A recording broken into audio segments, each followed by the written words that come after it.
जगदीश फिर लेखक से पूछता है, बताइए न सर, क्या अभिशाप मिला था यक्षिणी को? लेखक जगदीश के सवाल का जवाब देते हुए कहता है, वो जानने के लिए तुम्हें मेरी किताब के दूसरे भाग के आने का इंतजार करना पड़ेगा, समझे? अच्छी मार्केटिंग स्ट्रेटजी है सर, किताब बेचने की। वो तो होगी ही जगदीश, किताब बेचता हूँ और उस किताब के साथ अपने दर्द भी, तो उन आंसुओं के पैसे तो वसूलूंगा ही ना। बस एक बात दिमाग में रखना, कोई भी इंसान बुरा नहीं होता, उसे बुरा बनाया जाता है। मतलब यक्षिणी बुरी नहीं थी, उसे बुरा बनाया गया था, है ना सर? मैंने कहा ना, अब मैं किसी सवाल का जवाब नहीं दूंगा। जो जानना है किताब का दूसरा भाग पढ़कर जानना, समझे? बातें करते करते लेखक की सिगरेट खत्म होने वाली थी, उसमें बस 1-2 कश ही बचे थे। जगदीश हिचकिचाते हुए फिर लेखक से पूछता है, सर एक बात पूछूं? तुम नहीं मानने वाले ना? ठीक है, पूछो। सर आपकी बातों से ऐसा लगता है जैसे आप यक्षिणी को बहुत करीब से जानते हैं, क्या आपने कभी यक्षिणी को देखा है? सवाल सुनकर लेखक एकदम चुप हो जाता है और उसके चेहरे के एक्सप्रेशन देखकर ऐसा लग रहा था जैसे वो किसी सोच में डूब गया हो और उसको कुछ ऐसा याद आ गया हो जो वो जगदीश को नहीं बताना चाहता था। जगदीश लेखक पर दबाव बनाते हुए पूछता है, क्या हुआ सर, आप चुप क्यों हो गए? बताइए ना, क्या आपने कभी यक्षिणी को देखा है? क्या कभी आपका यक्षिणी से सामना हुआ है? लेखक सिगरेट की कश लेकर धीरे से कहता है, मेरा यक्षिणी से सामना नहीं, बल्कि मैंने तो खुद यक्षिणी के साथ। लेखक ने इतना ही कहा था कि तभी फोन कट जाता है। लेखक अपना मोबाइल देखते हुए कहता है, अरे ये क्या, फोन कैसे कट गया? लगता है नेटवर्क चला गया। ये गांव में यही प्रॉब्लम रहती है, पता ही नहीं चलता कब नेटवर्क आता है और कब चला जाता है। इतना कहकर लेखक उसकी कुर्सी के बगल में रखी बैसाखी के सहारे खड़ा हो जाता है। उसका एक पैर जो था वो सही से काम नहीं करता था, जिसके कारण वो लंगड़ा लंगड़ा कर चलता था। उस लेखक ने बैसाखी के सहारे अभी 1-2 कदम ही आगे बढ़ाए थे कि तभी कमरे की लाइट अपने आप बंद चालू होने लग जाती है। लेखक कमरे के आगे लगे बल्ब को देखता हुआ कहता है, अरे अब ये लाइट को क्या हो गया अचानक? देखते ही देखते लाइट पूरी तरह बंद हो जाती है और कमरे के चारों तरफ अंधेरा छा जाता है। इतना अंधेरा कि लेखक को उसके हाथ पैर भी दिखाई नहीं दे रहे थे। ये हो क्या रहा है आज? कहीं वो आ तो नहीं गई? नहीं, ऐसा नहीं हो सकता, वो नहीं आ सकती। लेखक ने खुद से इतना ही कहा था कि तभी कमरे का दरवाजा जो बंद था वो अपने आप खुल जाता है।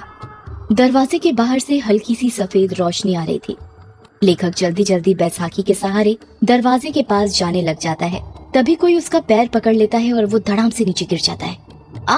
मेरा पैर! लेखक धीरे धीरे अपने पैर की तरफ देखने लग जाता है, पर अंधेरा इतना ज्यादा था कि उसे कुछ दिखाई नहीं दे रहा था। लेखक जैसे ही अपने हाथ अपने पैर पर रखता है, उसको महसूस होता है कि उसका हाथ किसी दूसरे के हाथ के ऊपर रखा हुआ था। लेखक डर जाता है और झट से अपना हाथ अपने पैर से हटा लेता है। तभी उसे एहसास होता है कि अब किसी ने उसका पैर नहीं पकड़ा हुआ था। लेखक जितनी फुर्ती के साथ रेंगते रेंगते दरवाजे के पास जा सकता था, उतनी फुर्ती से जाने लग जाता है। लेखक दरवाजे के पास पहुंचा ही था कि तभी वो दरवाजा अपने आप बंद हो जाता है। थोड़ी ही देर बाद दरवाजे के बाहर लेखक की दर्द से कराहने की आवाज सुनाई देने लग जाती है।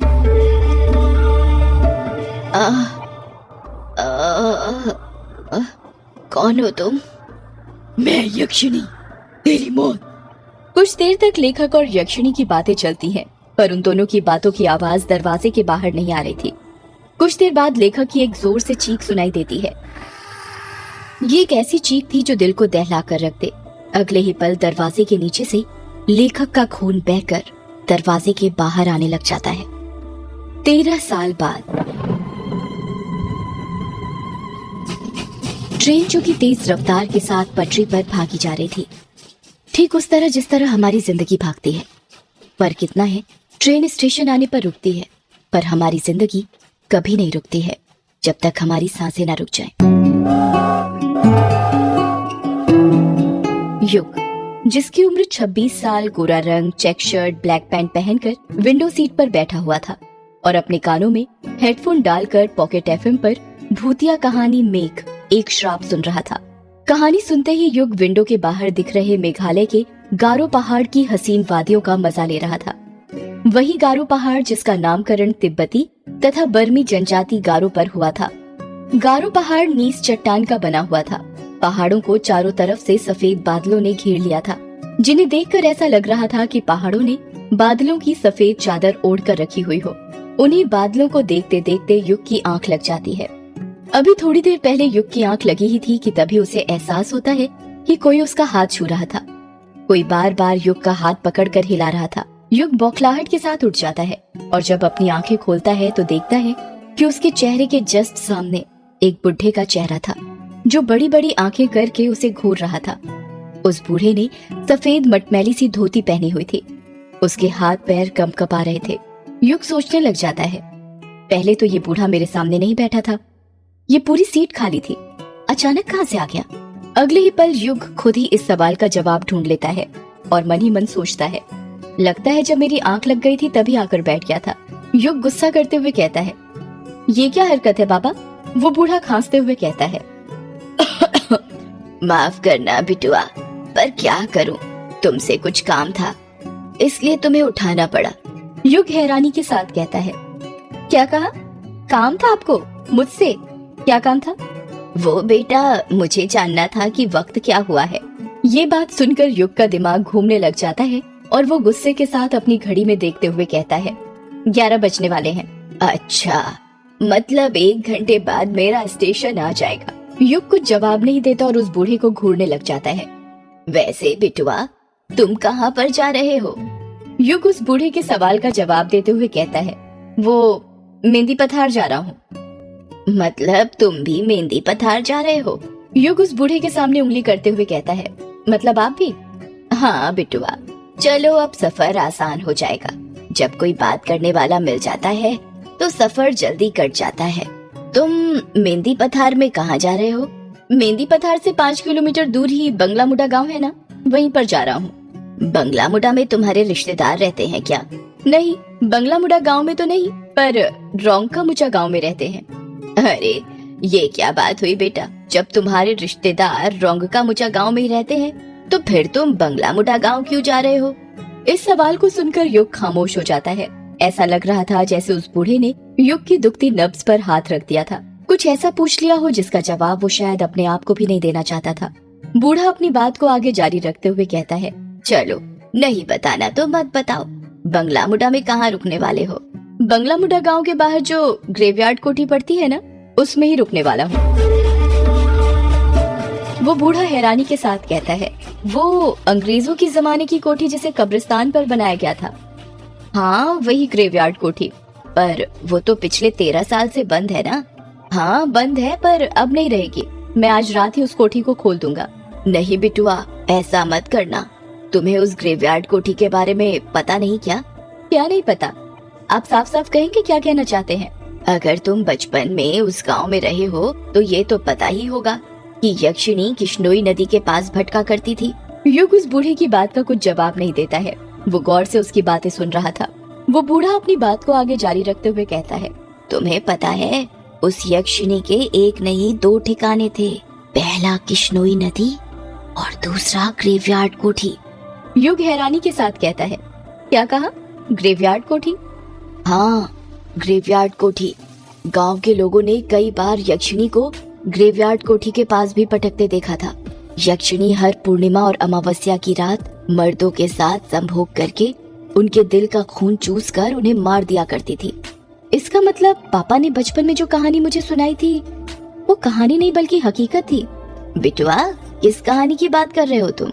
बूढ़े की बात सुनकर युग अपने अतीत की यादों में खो जाता है। उसको याद आता है वो पल जब वो 10 साल का था और अपने पिता से बातें कर रहा था। पापा पापा क्या कर रहे हो आप? युग ने प्यार से पूछा। कुछ नहीं बेटा, कहानी लिख रहा हूँ। युग के पिता ने टाइपराइटर पर कहानी टाइप करते हुए कहा। क्या कहा पापा? कहानी? कौन सी कहानी लिख रहे हैं पापा आप? यक्षिणी की कहानी बेटा। पापा मुझे भी यक्षिणी की कहानी सुनाइए ना। नहीं बेटा, तुम अभी छोटे हो, तुम डर जाओगे, जब बड़े हो जाओगे तब सुनना, ठीक है? युग उदास हो जाता है और मुंह बनाते हुए कहता है, प्लीज पापा सुनाइए ना, मैं नहीं डरूंगा, प्रॉमिस। और आप ही कहते हैं ना कि अब तो मैं बड़ा हो गया हूँ और बड़े बच्चे डरते नहीं हैं बल्कि डराते हैं, तो प्लीज पापा मुझे यक्षिणी की कहानी सुनाइए ना। युग जिद करने लग जाता है और युग की जिद के आगे उसके पापा हार मान जाते हैं और उसे यक्षिणी की कहानी सुनाने लग जाते हैं। कहते हैं ये जो अपनी किश्नोई नदी है ना, बहुत सालों से वहाँ पर यक्षिणी डायन रहा करती थी। युग हैरानी के साथ कहता है, ये बंगला मुडा और रोंका मुचा गाँव के बीच में जो नदी पड़ती है वहीं पर पापा? हाँ बेटा, वहीं पर। ये जो यक्षिणी होती है ये जंगलों में या पानी वाली जगहों के पास पाई जाती है। हर पूर्णिमा और अमावस्या के दिन आने जाने वाले मुसाफिरों को जो रात में नदी पार किया करते थे उन्हें ये लुभाती थी और अपने रूप के जाल में फंसाकर अपना शिकार बनाया करती थी। कहते हैं यक्षिणी को कमल और चमेली के फूल बहुत पसंद होते हैं। वो हमेशा उसे अपने पास रखा करती थी। जिन पुरुषों को यक्षिणी अपना शिकार बनाती थी उन्हें वो सबसे पहले कुछ खाने का दिया करती थी। खाने का? पर क्यों पापा? वो इसलिए बेटा क्योंकि वो उस खाने में ऐसा मंत्र फूंकती थी कि जो भी पुरुष उसे खाता था वो उसके वश में हो जाता था। ऐसे ही एक बार यक्षिणी ने एक पुरुष को अपना शिकार बना लिया और उसे अपने वश में करने के बाद उसके साथ संभोग करने लगी। युग बीच में ही बोल पड़ता है, ये संभोग क्या होता है पापा? युग का सवाल सुनकर युग के पिता चुप हो जाते हैं और वो बात को घुमाते हुए कहते हैं, ये आपके मतलब की चीज नहीं है बेटा। आप अभी छोटे हो ना, जब आप बड़े हो जाओगे तब हम इसका मतलब बताएंगे। अभी आप कहानी पर ध्यान दो। ठीक है पापा, फिर आगे क्या हुआ? संभोग करने के बाद यक्षिणी अपने असली रूप में आ जाती थी। यक्षिणी का असली रूप बेहद डरावना होता है, इतना डरावना कि जिसे देखकर किसी के भी दिल की धड़कन थम जाए। अपने असली रूप में आने के बाद यक्षिणी अपने शिकार के दिल का खून चूस लेती थी। पर वो ऐसा क्यों करती थी पापा? क्या वो बुरी औरत थी? नहीं बेटा, यक्षिणी बुरी औरत नहीं थी, बल्कि वो तो बहुत अच्छी औरत थी। दूसरे लोग से आई हुई एक अप्सरा की तरह थी। तो फिर पापा वो आदमियों के साथ, वो क्या बोला था आपने? हाँ याद आया, संभोग करके क्यों मार देती थी? युग के पिता कुछ याद करते हुए कहते हैं, अभिशाप के कारण बेटा। कैसा अभिशाप पापा?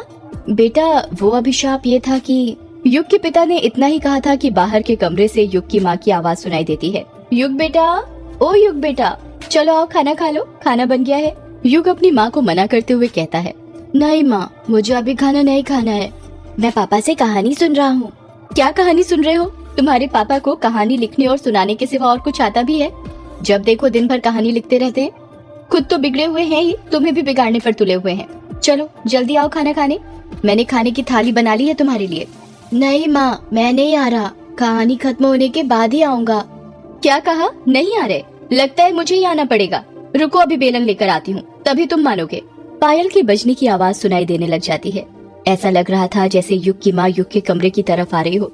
कुछ ही देर में युग की माँ हाथों में बेलन लेकर उसके कमरे में आ जाती है।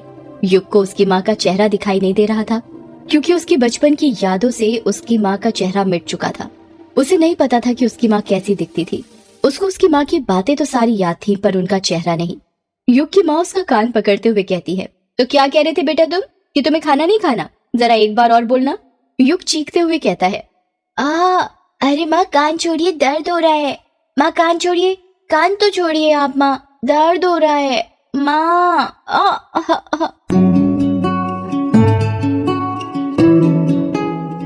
माँ कहते हुए ही युग अपने अतीत की यादों से बाहर आ जाता है।